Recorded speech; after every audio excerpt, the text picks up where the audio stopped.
వేదిక మీద ఉన్న వారందరికీ కూడా మరొకసారి ప్రత్యేక కృతజ్ఞతలు తెలియజేసుకుంటున్నాం. అండ్ అలాగే చిన్నచీర స్వామి ఆస్థానం నుంచి చేసిన స్వామికి కూడా థ్యాంక్ యూ సో మచ్, కృతజ్ఞతలు తెలియజేసుకుంటున్నాం. సత్యనారాయణ స్వామి మిగతా వారందరికీ కూడా. సో వస్తున్నారు తప్ప ఇండస్ట్రీలో ఎవరు రావట్లా. ఇదేంటో విచిత్రం, నాకు అర్థం కాదు.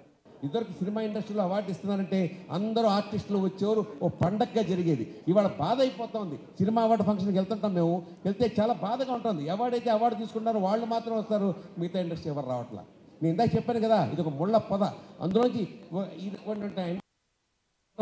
మరి విష్ణు గారు ఎంత కష్టపడితే ఈ మాత్రం ఉన్న ఆర్టిస్ట్ ఇక్కడికి వస్తారంటే విష్ణు గారు దీని వెనకాల కఠోర శ్రమని నేను మనస్ఫూర్తిగా విష్ణుని అభినందిస్తూ ఇలాంటి కార్యక్రమం మళ్ళీ చేయబాబు. కానీ ఫైనాన్షియల్గా మాత్రం నువ్వు స్ట్రాంగ్ అవ్వు విష్ణు, ఫైనాన్షియల్గా స్ట్రాంగ్ అవ్వాలని నేను మనస్ఫూర్తిగా నేను కోరుకుంటూ, ఫైనాన్షియల్గా స్ట్రాంగ్ అయ్యి ఖచ్చితంగా ఇలాంటి ఫంక్షన్ చేయవలసిగా నేను కోరుకుంటూ ఖచ్చితంగా అంత. కాబట్టి ఇలాంటి ఫంక్షన్లో మాట్లాడుతున్న అదృష్టం మురళీ మోహన్ గారు, మా పక్క ఊరు వారు.